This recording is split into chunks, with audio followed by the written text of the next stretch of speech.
CIC यानी credit information company के according India country की आधे से ज्यादा वर्किंग पॉपुलेशन क्रेडिट एक्टिव है। मतलब इतने लोगों ने किसी न किसी चीज के लिए लोन लिया हुआ है। और अगर मैं आपको एज के हिसाब से इसका ग्राफ बताऊं तो 400.7 मिलियन जिनकी उम्र 18 से 32 साल के बीच में है, इस एज ग्रुप के लोग ही अपने लिए सबसे ज्यादा लोन लेते हैं। अब इनमें से 25% वो लोग हैं जो एजुकेशन के लिए लोन लेते हैं, 72% वो लोग हैं जो क्रेडिट में चीजें खरीदने के लिए लोन लेते हैं, और 2% या उससे भी कम ऐसे लोग हैं जो किसी बिजनेस या स्टार्टअप को शुरू करने के लिए लोन लेते हैं। तो ये हाल है, मैक्सिमम लोग सिर्फ अपनी नीड्स और रिक्वायरमेंट्स को पूरा करने के लिए ही लोन ले रहे हैं। एंड क्योंकि अब तो लोगों के पास EMIs की फैसिलिटी भी अवेलेबल है, तो लोग इसका पूरा फायदा उठाते हैं और अपने शौक पूरे करते हैं। फिर एज अ रिजल्ट जैसे ही इन लोगों को उनकी सैलरी मिलती है तो वो उनमें से एक बड़ा अमाउंट EMI को पे करने और लोन का इंटरेस्ट चुकाने में ही पे कर देते हैं, जिसकी वजह से बाद में उनके पास अपने एक्सपेंसेस को मैनेज करने के लिए बहुत ही मिनिमम बैलेंस बचता है। और यही रीजन है कि जब लोगों पर यहाँ वहाँ से प्रेशर बढ़ जाता है और वो फाइनेंशियली प्रॉब्लम में फंसने लगते हैं तो वो अगेन लोन ले लेते हैं। और फिर ये साइकिल ऐसे ही कंटिन्यूअसली चलता रहता है, क्योंकि लोग फिर इस कर्जे के ट्रैप से बाहर ही नहीं निकल पाते। वेल, अगर आपने मेरी इस बात को खुद से थोड़ा भी रिलेट किया है या फिर आप भी कुछ इस तरह फाइनेंशियली स्ट्रगल कर रहे हैं, तो यहीं से ही आपके लिए एक डेंजर साइन हो सकता है जो इस तरफ लीड करता है कि आपको सिर्फ ऐसी लाइफ जीने में ही बुढ़ापा आ जाएगा और आप अपनी लाइफ को सही से एंजॉय नहीं कर पाओगे। रॉबर्ट कियोसाकी अपनी rich dad poor dad book में बताते हैं कि अगर हम क्रेडिट यानी कि लोन ले रहे हैं तो उसमें कोई बुराई नहीं है। इनफैक्ट लोन लेना आपके लिए एक समझदारी हो सकती है, लेकिन सिर्फ तब जब आप उस लोन के पैसे को किसी ऐसी जगह पर लगा रहे हैं जो आपको और पैसा बना कर दे। वरना अगर आप लोन को एज ए एंजॉयमेंट इस्तेमाल करेंगे तो नो डाउट आप सारी जिंदगी सिर्फ गरीबी में ही बिता देंगे।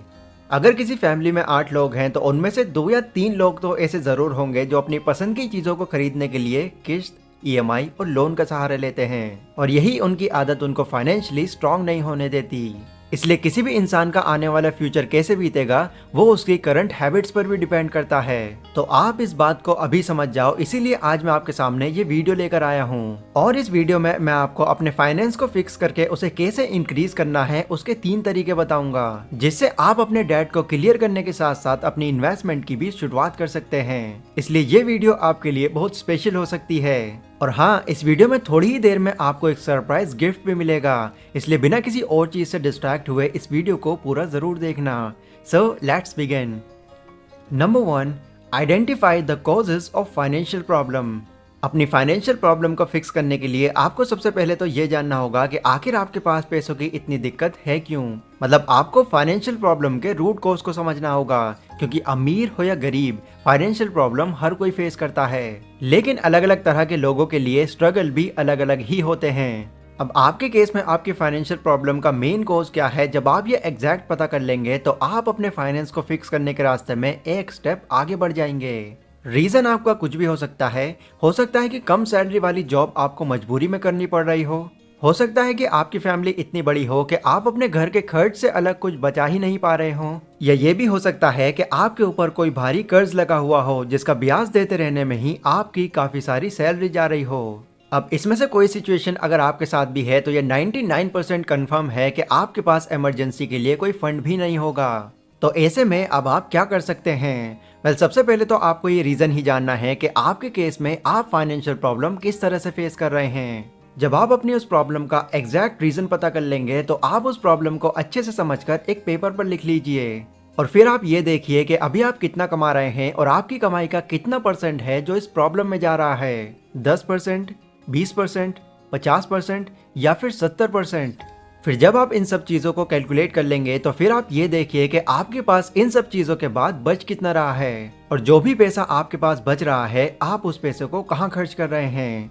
अगर इस पैसे को आप इधर उधर फालतू चीजों में खर्च कर रहे हैं तो अभी इस सिचुएशन में इस सब को बहुत कम कर दो, और इस पैसे को कुछ टाइम के लिए सेव करके या तो इससे कोई साइड हसल शुरू करने का या फिर इसको कहीं पर इन्वेस्ट करने का प्लान बनाओ ना। इस तरह से सभी चीजों का एनालिसिस करके आप बहुत ही कम टाइम में अपनी फाइनेंशियल प्रॉब्लम को फिक्स कर सकते हैं। और दूसरा बेनिफिट इससे आपका ये हो जाएगा कि तब तक आपका माइंडसेट पूरी तरह से चेंज हो चुका होगा। मतलब फिर आप अपना फालतू पैसा खर्च करने की सोचेंगे भी नहीं। Number 2, keep some of your money aside and invest it. Finance को मैनेज करने का सिर्फ ये मतलब नहीं होगा कि आपने अपनी सैलरी और खर्चों को एक पेपर पर लिखा और आपका काम खत्म हो गया। बिल्कुल नहीं। फाइनेंस मैनेज करने का मतलब अपनी इनकम को प्रैक्टिकली मैनेज करना होता है। इसलिए दूसरी चीज जो आप अपने फाइनेंस को प्रैक्टिकली मैनेज करने के लिए कर सकते हैं वो है अपनी इनकम का पहले ही कुछ परसेंटेज बचा कर रख लेना। मतलब अगर आपकी टोटल इनकम 20,000 रुपए है तो आपको उसमें से एटलीस्ट 8 से 10% यानी कि 1500 से 2000 रुपए पहले ही निकाल लेने होंगे। और अगेन मैं आपसे कहूंगा इनको आपको अपनी सिचुएशन के अकॉर्डिंग ही निकालने हैं। आप इससे ज्यादा भी निकाल सकते हैं या हो सकता है आप इससे कम निकाल पाओ। फिर बाकी जो 90% आपके पास होगा उससे ही आपको अपने खर्चों को मैनेज करना है। अब ये जो आपने अपना 10% अलग सेव किया हुआ है उसे आपको अपने फ्यूचर बेनिफिट के लिए कहीं पर इन्वेस्ट कर देना होगा। और ये कोई ऐसी जगह होनी चाहिए जो लॉन्ग टर्म में आपको काफी अच्छे रिटर्न्स ला कर दे। अगर आप अपने इन पैसों को एफडी या बॉन्ड्स में इन्वेस्ट करते हैं तो हो सकता है आपको यहाँ से इतनी अच्छी रिटर्न्स ना मिल पाए। तो ऐसे में आपके लिए एक बेस्ट ऑप्शन यही होगा कि आपको अपने पैसों को स्टॉक मार्केट या म्यूचुअल फंड जैसी जगहों पर इन्वेस्ट कर देना चाहिए, क्योंकि यही एक ऐसी जगह है जहां आपको अपने पैसों पर अच्छी रिटर्न्स मिल सकती हैं। बट यहाँ पर आने से पहले आपको स्टॉक मार्केट की बेसिक नॉलेज होनी जरूरी है, जिस पर ऑलरेडी मैं 11 मिनट की एक प्रॉपर वीडियो बना चुका हूँ, जिसे अभी मैंने कुछ ही टाइम पहले अपलोड किया है। तो मैं होप करता हूँ वो वीडियो आपने पहले ही देख रखी होगी। बट मेन प्रॉब्लम यहाँ पर यह आ जाती है कि अच्छी कंपनीज के शेयर्स खरीदें तो खरीदें कैसे, क्योंकि इंडिया में आप जानते ही हैं कि जितनी भी बड़ी बड़ी और अच्छी कंपनीज हैं उनके सिर्फ एक शेयर की प्राइस ही 1500 से 2000 के आसपास है, और कुछ बड़ी कंपनीज में तो ये इससे भी ज्यादा है। ऐसे में अगर कोई इंसान इन्वेस्ट करने की सोचता भी है तो भी वो नहीं कर पाता। फिर आपके पास एक ऑप्शन ये बच जाता है कि आप किसी कंपनी के फ्रैक्शनल शेयर्स खरीद लें, मतलब कि ऐसे शेयर्स जो टुकड़ों में बटे हुए हों और जिन्हें खरीदने में आपको कोई प्रॉब्लम भी ना हो। अब इंडिया की कंपनीज की अगर मैं बात करूं तो सैडली यहाँ पर आपको फ्रैक्शनल शेयर्स नहीं मिलने वाले, क्योंकि एसईबीआई ने इसको अलाउ ही नहीं किया। बट यूएस कंपनीज आपको ये ऑप्शन देती हैं कि आप यहाँ पर किसी भी कंपनी के फ्रैक्शनल शेयर्स खरीद सकते हैं, और वो कंपनीज कोई छोटी मोटी कंपनीज नहीं बल्कि अमेजन, गूगल, एप्पल और माइक्रोसॉफ्ट जैसी बड़ी और रेपुटेटेड कंपनीज होंगी। अब इतनी फेमस कंपनीज जो कई सालों से मार्केट को डोमिनेट करती आ रही हैं, उसमें अपना पैसा कौन नहीं इन्वेस्ट करना चाहेगा। पर क्या इन कंपनीज में अपना पैसा इन्वेस्ट करने के लिए हमको यूएस जाना होगा? वेल, बिल्कुल नहीं। आप घर बैठे ही इन कंपनीज में अपना पैसा इन्वेस्ट कर सकते हैं with the help of IND money application. और ये application one of the best और रिलायबल सोर्स है यूएस की कंपनीज में अपना पैसा इन्वेस्ट करने के लिए, क्योंकि इसमें आपको 0% अकाउंट ओपनिंग, मेंटेनेंस की फैसिलिटी, 0 ब्रोकरेज फीस और काफी अच्छे एक्सचेंज रेट भी मिल जाते हैं, जो कि रेयरली ही किसी और एप्लीकेशन में आपको देखने को भी मिलेगी। और यस, यहाँ पर आप किसी भी कंपनी के फ्रैक्शनल शेयर्स भी खरीद सकते हैं। मतलब कि अगर कोई शेयर $50 यानी कि 3500 रुपए के आसपास है तो आप उसके एक छोटे से फ्रैक्शन को 100 रुपए में भी खरीद सकते हैं, जो कंपाउंड इफेक्ट के जरिए धीरे धीरे आपको हाई रिटर्न्स बनाकर देता रहेगा। और आपके लिए एक सरप्राइज ये है कि साल का लास्ट मंथ होने की वजह से IND मनी आपको एक गिफ्ट प्रोवाइड कर रही है। अगर आप डिस्क्रिप्शन में दिए गए लिंक से IND मनी ऐप को डाउनलोड करते हैं तो आपको गूगल कंपनी के शेयर्स बिल्कुल फ्री में मिल जाएंगे। और गूगल कंपनी आप जानते ही हैं कि इतनी बड़ी कंपनी है जिसके कंपटीशन में भी कोई नहीं है, एंड आगे भी ये कंपनी नो डाउट ग्रो ही होनी है। इसलिए इस अपॉर्चुनिटी को आपको मिस नहीं करना चाहिए। और इन केस अगर आप इस एप्लीकेशन को प्ले स्टोर से डाउनलोड कर रहे हैं तो MDH गूगल नाम से कोड डालकर भी आप गूगल के शेयर्स फ्री में ले सकते हैं। और ये कोड सिर्फ आप ही नहीं बल्कि अपनी फैमिली, फ्रेंड्स, जिस किसी के साथ भी शेयर करेंगे उन लोगों को भी गूगल के शेयर्स बिल्कुल फ्री में मिल जाएंगे। तो डिस्क्रिप्शन में दिए गए लिंक पर क्लिक करके IND मनी पर चल रहे इस ऑफर का जरूर फायदा उठाएं। Number 3, use debt snowball. The total money makeover book में डेव रैम से डेट को क्लियर करने के लिए एक बहुत ही कमाल का कॉन्सेप्ट एक्सप्लेन करते हैं, जिसका नाम है डेट स्नोबॉल।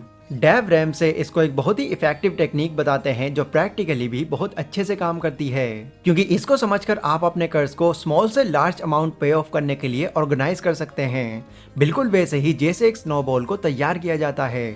अब यह स्ट्रेटजी क्या है इसको समझने के लिए आप ये इमेजिन कीजिए कि आप बर्फ से भरे पहाड़ के बिल्कुल टॉप पर खड़े हैं और आपके सामने यहाँ पर 2 स्नोबॉल्स रखी हैं, एक साइज में बहुत ही छोटी और एक साइज में बहुत ही ज्यादा बड़ी। आप इन दोनों बॉल्स को नीचे धकेलने की सोचते हैं। पहले तो आप छोटी स्नोबॉल धकेलते हैं जो धीरे धीरे नीचे जाती है और बड़ी होती जाती है। फिर यही सेम चीज आप बड़ी स्नोबॉल के साथ भी करते हैं, बट क्योंकि वो बहुत बड़ी है इसलिए उसको नीचे धकेलने में आपके पसीने छूट जाते हैं और स्टिल वो स्नोबॉल आपसे हिलती भी नहीं।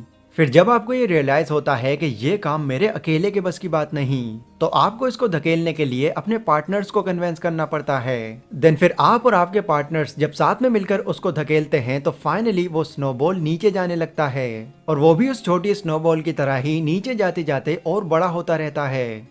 इस कहानी का मतलब ये है कि अगर आपका कर्ज थोड़ा कम है और आप उसको अफोर्डेबल तरीके से पे कर सकते हैं तो आप उसको अकेले उतार सकते हो और धीरे धीरे जमा होकर वो उतर भी जाएगा। पर अगर आपका डेट बहुत ही ज्यादा है और ये आपके लिए बहुत बड़ा बोझ बन चुका है तो आपके लिए ये अकेले उतार पाना या तो मुश्किल या फिर नामुमकिन हो जाएगा। अब ऐसी सिचुएशन में आपके लिए समझदारी ये होगी कि आप अपने पार्टनर्स को कन्विंस करें। पार्टनर मीन्स आपके भाई, आपकी सिस्टर, आपके फादर, आपकी मदर, जो भी कोई जॉब या फिर बिजनेस करते हो, उनको अगर आप किसी भी तरह से कन्विंस कर लेते हैं तो फिर आपका वो डेट उतार पाना उतना मुश्किल नहीं रह जाएगा और वो कर्ज भी धीरे धीरे जमा होता रहेगा और एक टाइम में उतर ही जाएगा।